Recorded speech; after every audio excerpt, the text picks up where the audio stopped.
Well, Omaha, we have a gas problem. Recent fuel testing indicates a high level of toxic carcinogens in our base gasoline. So what does that mean and what can we do about it? Here to answer those questions, Ron Lamerty with the American Coalition for Ethanol. Ron, good to see you. Hey, good to be here. We're going to Thanks. tackle a number of issues this morning. Right.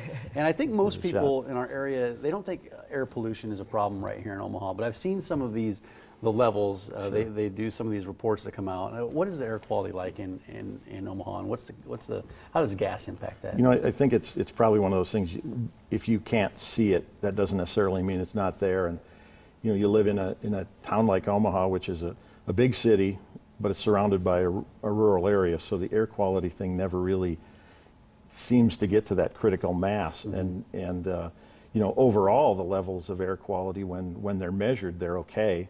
But when you start concentrating them down into cities where there are a lot of people, a lot of cars, then it gets to be something where it's a little more difficult. And even further than that, even some of the readings that you're talking about that you've maybe seen, you know, how much worse could that maybe be when you're sitting in a traffic jam or when you're dropping kids off from school and there's a whole bunch of cars there all at the same time?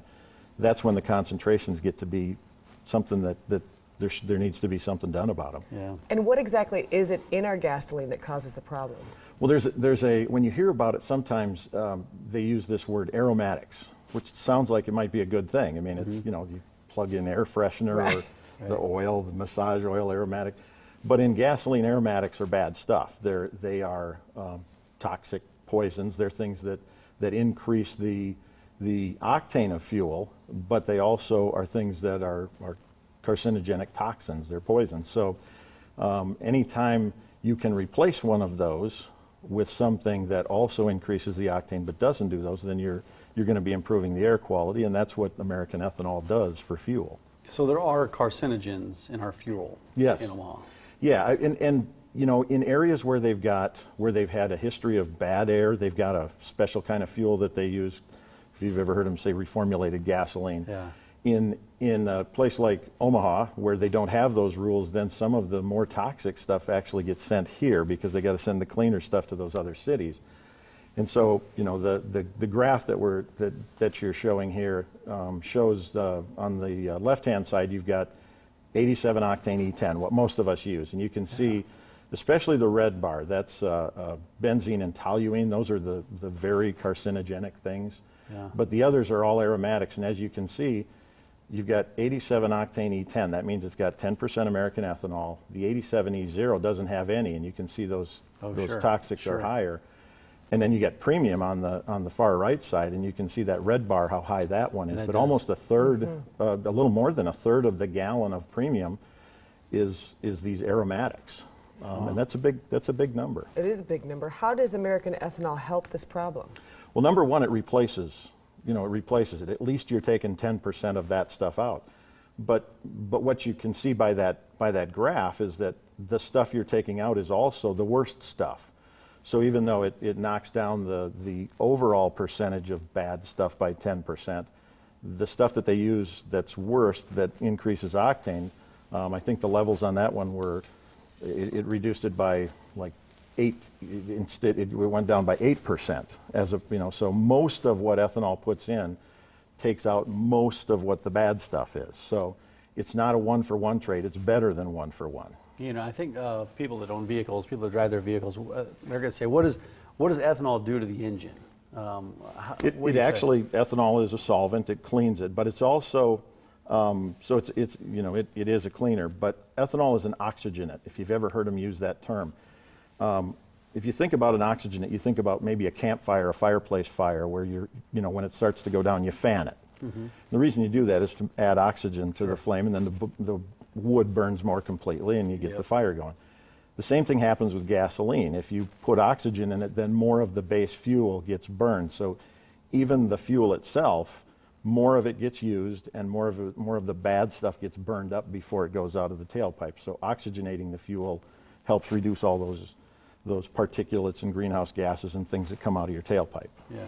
And do we pay more for ethanol? No, That's actually, the next question people there's ask. the bonus. It actually costs less. I mean, even with gasoline prices dropping the way they have, ethanol still costs less. And right now, if you go to the rack price where they buy it at where they buy it to take it to the stations, ethanol is still, I think like 50 to 80 cents. It has been at least the last several months, 50 to 80 cents less per gallon than gas. So you're talking 5 to 8 cents per gallon for E10. You know, we think it's a great deal. Obviously, we'd like to see more people using American ethanol, and you know, it's made by your neighbors, and it does all those things, and it costs less. So it's sort of a Seems like a win. no-brainer. Yeah. It seems like it. So when drivers pull up to the pump there, and I've got a flex fuel vehicle, right? You know, I can burn ethanol. How do drivers know whether they can use ethanol? Well, typically you look at the labels and you know, check your owner's manual, see what that says. But there's a lot of different blends available, and we'd recommend you use as much as you can for your vehicle. You see these, if you see a logo like this, and that's one of the reasons we talk about American ethanol, and we're talking about showing these pictures, is because people can look for these, and this will tell them what they can use. If you go to the you know, the left side there, that's what everybody can use. E15, anybody 2001 and newer can. E30 and E85 are for flex fuel vehicles, although I'm sure there's people that put E30 in regular vehicles. Right. I bet they do. And have had good luck with it. Yeah. So most people are using, a lot of people are using E10. You see E10 everywhere. Sure. And is E85 as available? It's not as available. It's better around the Midwest, and it's improving. You know, some of the regulations that have come out have made it attractive for an owner of a station to put E85 in. They get credits that they can sell, make a little extra money. So E85 is improving. And anytime you look at gas prices, you know, they're going to look better if you can use more ethanol. The more you can use, the lower the price is. And there's a lot of information out there about this, and I think to get more than we can cover in this 5-6 minutes that we're right here, but I think to really get educated on this issue, just go to fixourfuel.com/Omaha, specific to the Omaha area, and they can go check that out. You also have a Facebook page that you're kind of cranking up as well. Yep, Clean Fuels Omaha on the Facebook page.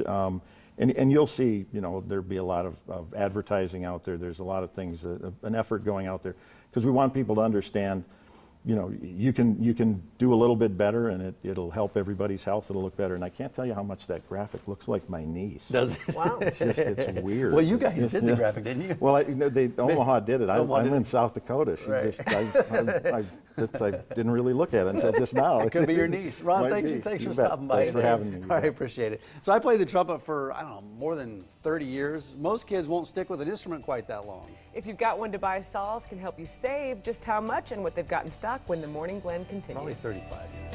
Yeah.